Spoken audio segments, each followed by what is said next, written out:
Thyroid malignancy, thyroid के cancer हर cancer की तरह दो तरह के कैंसर हो सकते हैं, या बिनाइन या मैलिग्नेंट। तो बिनाइन जो है वो एडिनोमा होंगे, मैलिग्नेंट जो है वो कार्सिनोमा होंगे। सबसे पहले आपको एक बात समझनी चाहिए, दैट इज थायराइड हार्मोन बनते कहाँ हैं।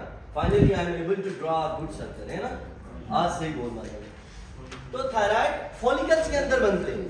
आपके फॉलिकल्स होते हैं जो क्या बनाते हैं, आपके थायराइड हार्मोन को प्रोड्यूस करते हैं। तो there are two diseases regarding this follicle only. ये जो फॉलिकल है आपके पास थायराइड का, इसमें दो डिजीजेस है, thyroid follicular adenoma and follicular carcinoma. तो हम इनका कंपैरिजन स्टडी पढ़ेंगे, follicular adenoma versus follicular carcinoma. अच्छा, एडिनोमा जैसा कि नाम इंडिकेट कर रहा है ये बिनाइन होगा और कार्सिनोमा मैलिग्नेंट होगा। दूसरी बात, कैसे पता चलेगा ये थायराइड मैलिग्नेंट है बिनाइन, पेशेंट प्रेजेंट कैसे करेगा, जरा इस पे आते हैं। आपके पास एक पेशेंट आएगा और कहेगा कि मुझे यहाँ पर रसोली है।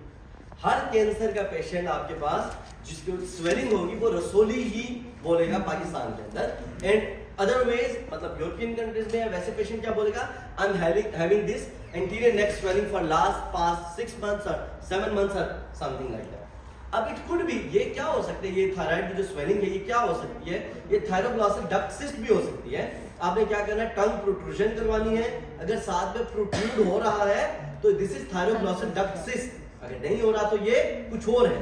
कुछ और में क्या हो सकते हैं, इट कुड बी मल्टीनोड्यूलर गाइटर। लेकिन मल्टीनोड्यूलर गाइटर जो है हमने पढ़ा था, मल्टीनोड्यूलर टॉक्सिक गाइटर जो था वो तो हाइपरथायराइडिज्म के साथ आता था हमारे पास। It could be Graves disease, अगर डिफ्यूजली इलाज है तो it could be Graves disease. अगर इनमें से कुछ भी नहीं है, ऐसी वैसी कोई बात नहीं है, सिंपली एक स्वेलिंग है, तो आपको समझ भी नहीं आ रही ना ये हाइपरथायराइड है ना ये हाइपोथायराइड है, आपने पहला क्या करना है, थायराइड स्कैन करना है। क्या करना है आपने, thyroid scan, radio active iodine आपने स्कैन करना है, ठीक है। And this scan would be, अगर इस स्कैन में कोई नोड्यूल हॉट आ रहा है, इट्स डेफिनेटली बिनाइन। अगर कोई हॉट नोड्यूल है तो इट इज डेफिनेटली बिनाइन, क्योंकि वो फंक्शनल है। अगर कोल्ड नोड्यूल है, what is cold and what is hot, cold nodule जो रेडियोएक्टिव आयोडीन को नहीं लेते हैं, हॉट नोड्यूल जो रेडियोएक्टिव आयोडीन को लेते हैं। अगर ये कोल्ड नोड्यूल है तो ये it could be malignant, there is possibility that it could be malignant. Follicular adenoma और कार्सिनोमा में क्या होगा, सबसे पहले RAIU, एडिनोमा में कोल्ड भी हो सकता है और हॉट भी हो सकता है, जबकि कार्सिनोमा में ये कोल्ड ही होगा। दूसरी बात, आपने क्या करना है, इसके बाद अगला टेस्ट करना है FNAC, सॉरी RAIU करने से पहले TFT सबसे पहले आपने करनी है। जब भी कोई पेशेंट बेसिक इश्यूज के साथ आएगा तो आपने पहले TFT से लाजमी करनी है, उसके बाद क्या करना है RAIU, उसके बाद आपने क्या करना है अच्छा, इसके बाद आपने करना है FNAC, fine needle aspiration cytology. आप एक नीडल घुसाते हो, फ्लूइड को एस्पायरेट आउट करते हो, cell cytology study of cells. आप सेल्स को देखते हो कि यार इसमें कोई मैलिग्नेंट सेल्स तो नहीं है, लेकिन ये चीज डिफरेंशिएट नहीं कर सकती फॉलिकुलर एडिनोमा को कार्सिनोमा से। क्यों? क्योंकि कार्सिनोमा में ये जो कैप्सूल होता है ना, ये फॉलिकल्स के अराउंड, ये जो एडिनोमा के अराउंड कैप्सूल होगा ना, ये ब्रीच हुआ होता है, किसमें, कार्सिनोमा में, और एडिनोमा में ये इंटैक्ट होता है। क्लियर? एडिनोमा में ये इंटैक्ट होता है, कार्सिनोमा में ये ब्रीच। तो आपने क्या करना है, आपने एक्सिजनल बायोप्सी, इसको क्या कहते हैं, एक्सिजनल, यानी कि किसी भी ट्यूमर को एक्साइज करने के बाद उसकी बायोप्सी लेना, that is known as excisional biopsy. Are we clear? समझ आइए आप तुमको? एक्साइज करके आप लैब में लेकर के जाओगे, लैब में जाकर के आप जब देखोगे तो क्या होगा, फिर एक्सिजनल बायोप्सी पे आप देखोगे आपको कैप्सूल इंटैक्ट मिला तो एडिनोमा है, कैप्सूल ब्रीच मिला तो फॉलिकुलर कार्सिनोमा है, ठीक है। फिर ट्रीटमेंट क्या होगी इसकी, डिपेंड करती है स्टेजिंग पे, ट्रीटमेंट डिपेंड करती है स्टेजिंग पे।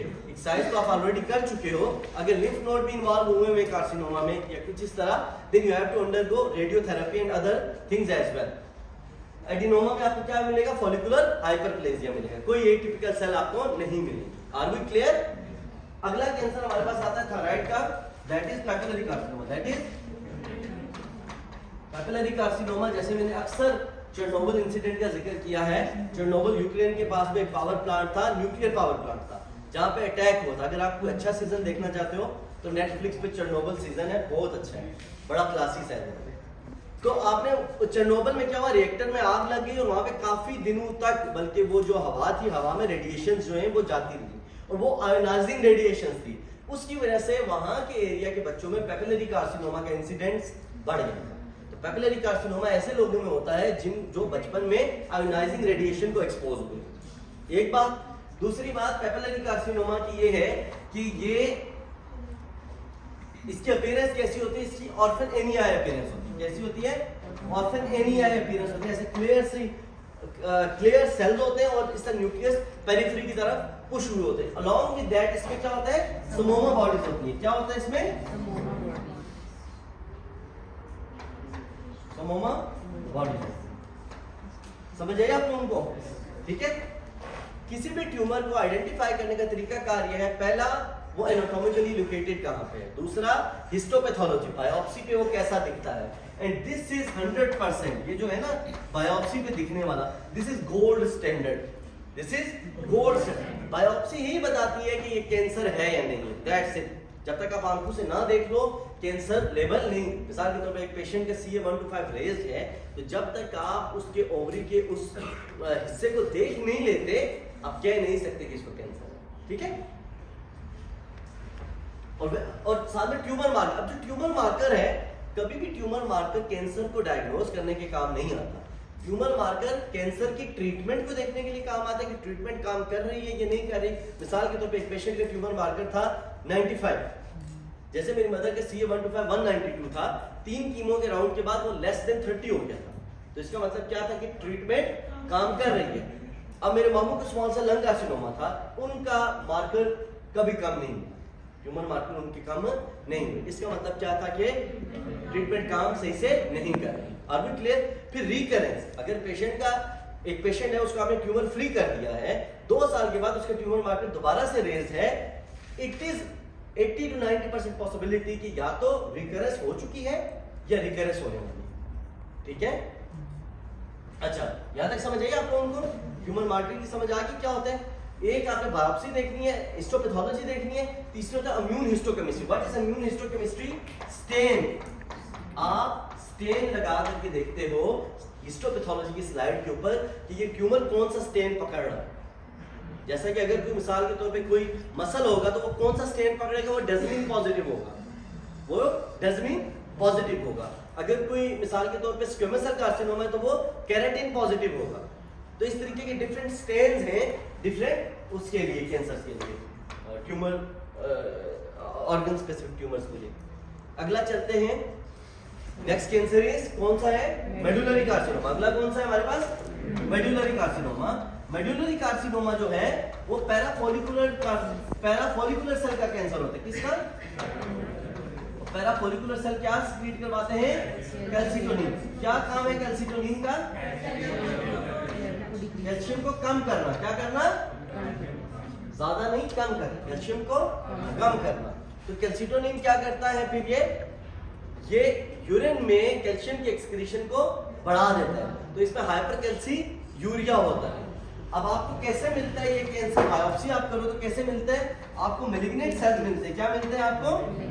मैलिग्नेंट सेल्स मिलते हैं in sheet of amyloid. In sheet of amyloid. In sheet of what is amyloid? Amyloid simply stromal cells होते हैं। एक स्ट्रोमा को अमाइलॉइड कहते हैं। तो आपको मैलिग्नेंट सेल्स मिलते हैं in the sheet of amyloid. यहां तक समझ आइए आपको? और मेडुलरी कार्सिनोमा की स्ट्रॉन्ग एसोसिएशन है MEN2A और 2B के साथ, ये भी याद रखना। क्या है MEN2AB? ये बाद में इस पे बाद में पढ़ेंगे, कल टेस्ट में भी आपसे नहीं पूछा जाएगा। ठीक है, यहां तक समझ आइए आपको? फैमिलियल भी है ये क्या है? इनकी फैमिली में भी रन करता है, क्योंकि ये ऑटोसोमल डोमिनेंट। ये क्या है? क्या चीज ऑटोसोमल डोमिनेंट है? ये MEN। ठीक है ना? यहां तक समझ आइए आपको? मेडुलरी कार्सिनोमा की किसी को समझ ना आई हो? पेपिलरी कार्सिनोमा कैसे प्रेजेंट करेगा? वो भी इंटीरियर नेक मैस के जरिए प्रेजेंट करेगा। फॉलिकुलर भी इंटीरियर नेक मैस के जरिए प्रेजेंट करेगा। सिर्फ ये है जिसमें साइन एंड सिम्टम्स भी आपको आएंगे हाइपरकैल्सीयूरिया। इसके अलावा एक और आता है एनाप्लास्टिक कार्सिनोमा। ये मेरे ख्याल में आखिरी है, तो नहीं क्या? कौन सा? कौन सा? फॉलिकुलर हो गया ना। फॉलिकुलर कार्सिनोमा रेडिनोमा में क्या फर्क था? कैप्सूल ब्रीच होने का फर्क था। फॉलिकुलर कार्सिनोमा में कैप्सूल ब्रीच था, उसकी शक्ल कैसी होगी? आपको फॉलिकल्स दिखेंगे कोलाइड बने बने। एनाप्लास्टिक कार्सिनोमा, इसमें पेशेंट एल्डर होगा 70 प्लस, एल्डरली पेशेंट होगा। डिस्फेजिया या हॉर्सनेस हो सकती है, क्यों? क्योंकि ये पीछे पेनेट्रेट करना शुरू कर देता है बहुत जल्दी। किसमें? लेरिंक्स में, आपके लेरिंक्स में और ट्रकिया में पेनिट्रेट करता है और इसोफेगस को भी कंप्रेस करके डिस्फेजिया कॉज करता है। ये किसके साथ मिमिक करता है? रिडल थायराइडाइटिस के साथ। रिडल थायराइडाइटिस में भी हॉर्सनेस हो रही थी, याद है आपको? रिडल थायराइडाइटिस जो फाइब्रोटिक थायराइडाइटिस था उसमें भी हॉर्सनेस थी, क्योंकि वो भी कंप्रेस कर रहा था।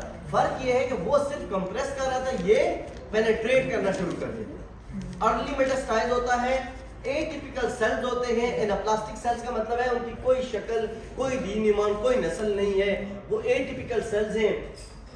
और पेशेंट जो है इसका बहुत पुअर प्रोग्नोसिस है, सबसे पुअर प्रोग्नोसिस इसमें एनाप्लास्टिक कार्सिनोमा का ही है। That's all. और अगर कोई ट्रीटमेंट पूछे तो radiotherapy is preferred over chemotherapy in cases of thyroid tumours. अगर सर्जिकली स्टेजिंग पे डिपेंड करती है आपकी ट्रीटमेंट, और अगर तो सर्जिकली एक्सिजन पॉसिबल है तो एक्सरसाइज करेंगे हम, फॉलोड बाय रेडियोथेरेपी। अदरवाइज अगर फैल चुका है कैंसर ऑलरेडी काफी हद तक, तो फिर रेडियोथेरेपी हम कराते हैं। Are we clear? That's all.